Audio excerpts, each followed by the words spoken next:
welcome to Inner Circle Guidance. Today we're going to be doing a collective reading, but for those of you who are new to the circle, hello and welcome. Don't forget to hit the subscribe button. I post new readings every single day. And if you're looking for personal services or personal readings, I offer them through my website, innercircleguidance.com. Let's find out what the circle needs to know today.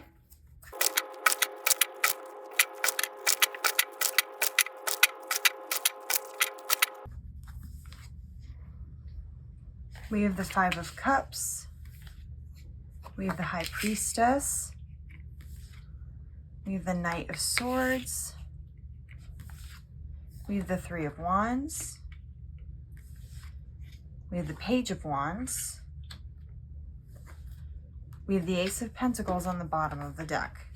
I'm immediately picking up on an energy here of opportunity versus missed opportunity. And that's really being depicted here with the Five of Cups. But the Five of Cups also indicates that there could be a focus on things that have been lost or disappointments instead of a focus on the opportunities around you or what you've gained versus what you've lost. What I'm seeing is the High Priestess is indicating that there is major divine guidance that's coming in from your higher self, from your spirit team. I don't know why Sullivan, my cat, has decided the last couple of readings that darting across the room while I'm recording is a good idea. Maybe that has some sort of message about the energy in which the collective is in at this time being a bit more chaotic, because he literally has not done that except the second the camera's recording. But anyways, the High Priestess talks about divine guidance with your higher self, with your spirit team. It also means that there's going to be major synchronicities happening. It also is a card of destiny, meaning that you may be aligning to some sort of purpose or mission that you had decided on prior to reincarnating into this particular lifetime. There may be some sort of purpose here, some sort of major cycle that you're meant to step into. But what I'm seeing here too with the Knight of Swords, which again is a very chaotic, fast-paced moving energy, is that in the past you've sort of made these decisions with reckless abandon. You've kind of just made whatever decision or done whatever thing immediately without fully thinking things through, regardless of the consequences. And what I'm seeing here is that there's an opportunity here coming in with the Ace of Pentacles. This is something that's going to be of long-term benefit for you. This is something that will offer you more stability. This could be a job offer. This could be some other form of offer, but it's something that's going to work towards your long-term goals. But what I'm seeing is that with the Knight of Swords, there's also an inconsistency here. The Knight of Swords has a tendency to sort of blow its load right off the bat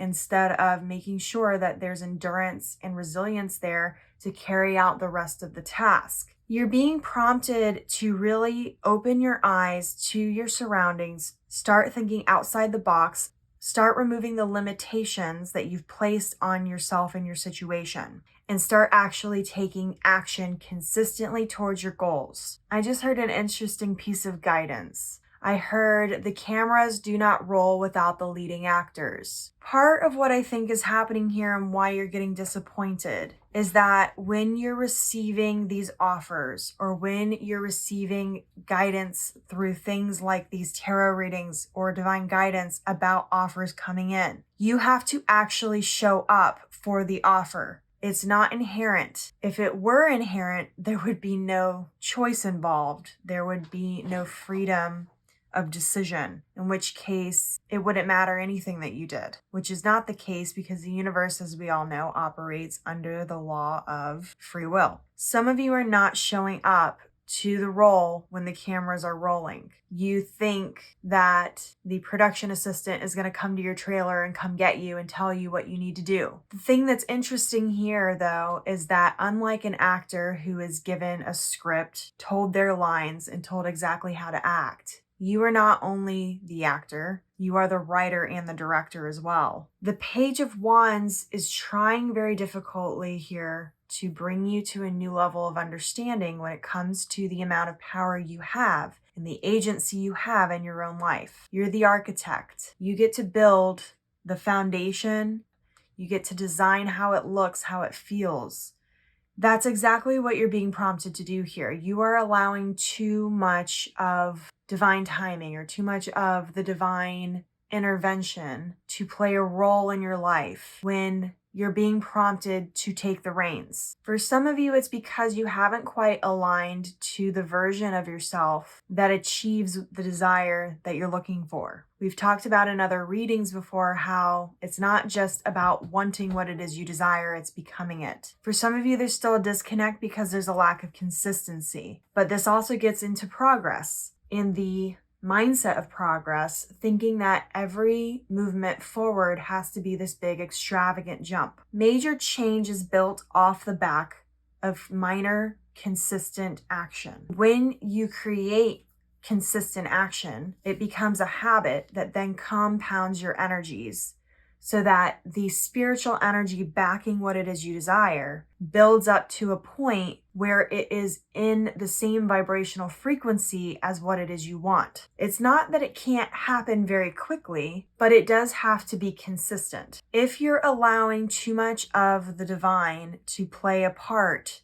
in the building of things, you are allowing too many chefs in the kitchen. You have to remember that the universe is the server. It wants to give you options. It wants to bring you what you want, but it also needs to be told what you want. So the first step is actually figuring out what you want in the first place.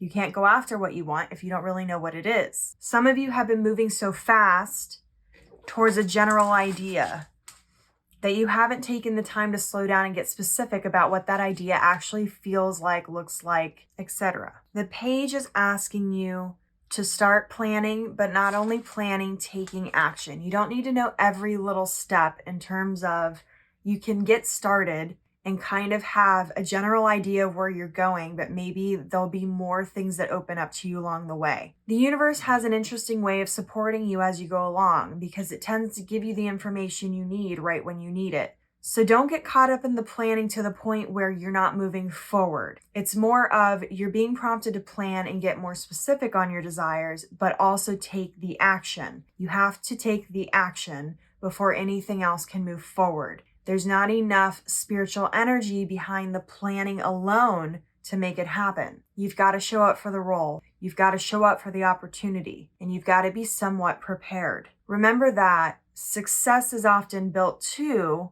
on opportunity meeting preparedness. For some of you, you have all these opportunities, you have all these plans, but you're not taking action on it. For others of you, you have all these opportunities, you have all these plans, but then when they come into your life in the physical, you're not actually prepared for them. Use your planning to prepare as best you can, but continue to take the action. So I'm going to leave the reading here. If it resonated with you, don't forget to like this video and comment your affirmation down below. Your affirmation for this reading is, my preparedness is meeting opportunity. And as always, may your life be full of light, full of love, abundance, and gratitude.